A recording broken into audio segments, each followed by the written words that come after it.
Kings and queens, your majesties, welcome back to the channel. Thank you so much for always returning. Trust you and yours are well and you're loving yourself and others like always. Today I'm taking you to this story of the African diaspora, Barbados, demanding $4.9 trillion in reparation. I've talked a lot about reparation on this channel. If you've been with me for some time, I have videos about that.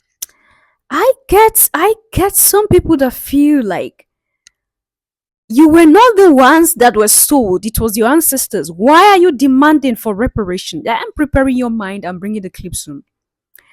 You're not the ones that were sold. Your ancestors were the ones that suffered it. Why are you now demanding for money? Why are you doing this? And there's some of those who we are not the ones that sold you. It was our ancestors that did the whatever. We don't even have any hand in it. Why should you be asking for reparation? Now, if we say we're going to go through the havoc, the damage, the mental damage, the psychological damage that slavery have done to the black image, to those of African descent, we cannot comprehend it. I have also made a video about that here. How majority of those in the Caribbean today have some illnesses or the other because of slavery and what they had to eat for a long time now having effect on them. We discussed that here.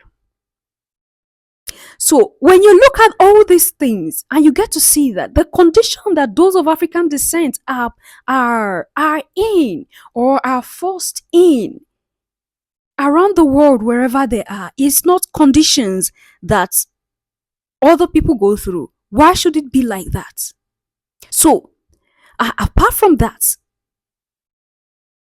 our history itself as a people was even played with. A lot have been done to the image of those of African descent. And if they should ask for reparation, why should it be too much? Come to think of it, majority of what the world built on today comes from the continent of Africa. And these people are those of African descent. Till today, you are still milking from their inheritance. You are not allowing their inheritance to be at peace in the continent. You are up and down everywhere in the continent, milking out by day. And they are asking, we need reparation. Just some amount of money. It's some amount because I know it can be produced.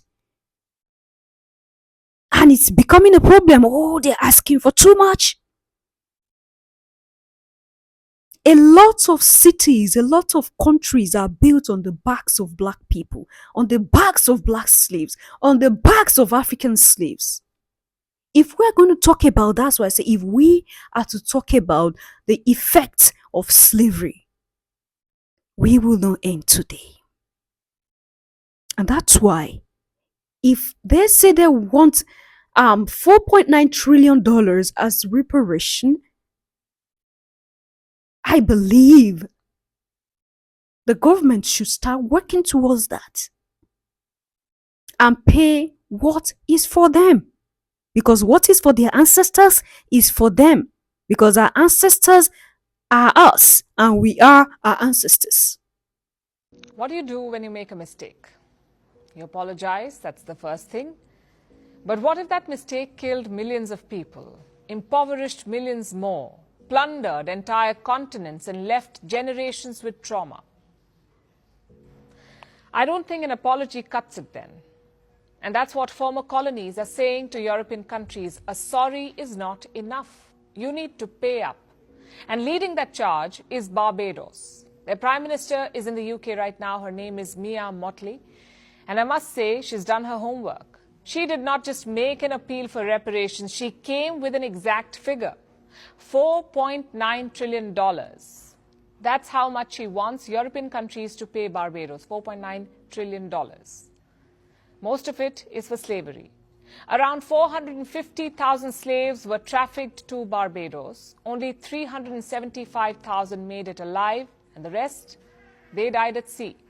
Around 30,000 slaves died working on the plantations. They died working for European powers. So Barbados wants the UK to pay up. But where did the 4.9 trillion come from? A report published by the Brattle Group. It's a consulting company based in the US. It specializes in complex calculations like how much do European countries owe for slavery? The numbers will surprise you. The UK owes $24 trillion to 14 countries.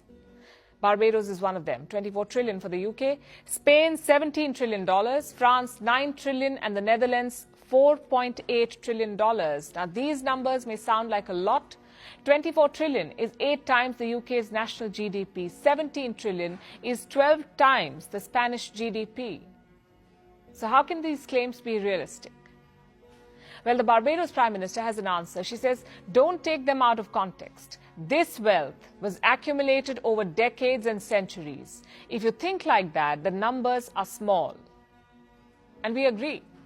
Here in India, colonial reparations are a hot topic. A couple of years back, the foreign minister also spoke about it. He said Britain looted $45 trillion from India. Imagine that, $45 trillion taken away. That's 13 times India's current GDP. And colonialism does not just take away money. It takes away confidence, it takes away time, and it takes away self-respect. Sometimes it can take decades to regain those. So if anything, 45 trillion is too less. Now coming back to Barbados, their Prime Minister took charge in 2018 and since then she's been campaigning for reparations. She's also hosted a summit in July this year, a summit for reparations. A number of African and Caribbean nations attended the summit. They agreed on the demand for reparations. And last month they followed up on it. The African Union and Caribbean nations created a joint fund. We're talking about 75 countries in total. They've asked European nations to pour money into this fund. Do not expect anyone to actually do it.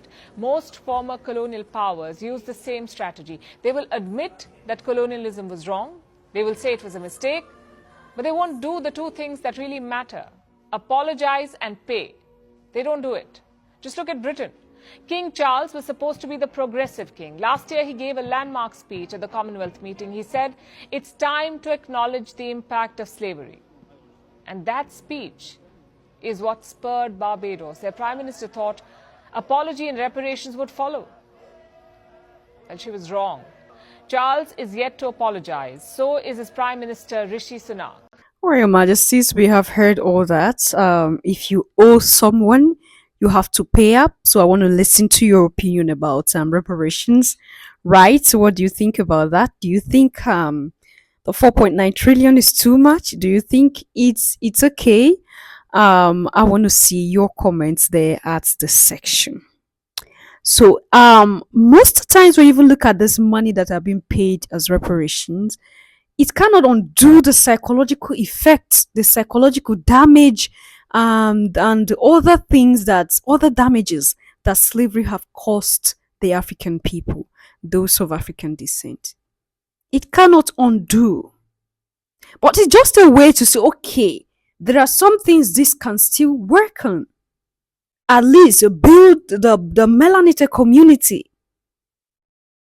At least if there are things that should be done, it can be used. So there's this sense of, okay, something have been given, acknowledgement. It's not just even about the money.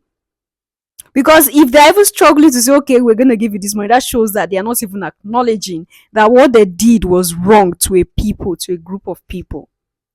They are not acknowledging it. Slavery, like I said, is not something that is sweet. Slavery is never a good story. Or the story of slavery is never a good one. People are hurt. People's future are destroyed. Their lives are damaged. Just because you want your life to be like this, the other people have to suffer for you to have what you want. And when you look at this whole thing, till today, we are still slaves even. Slavery have not ended. It hasn't.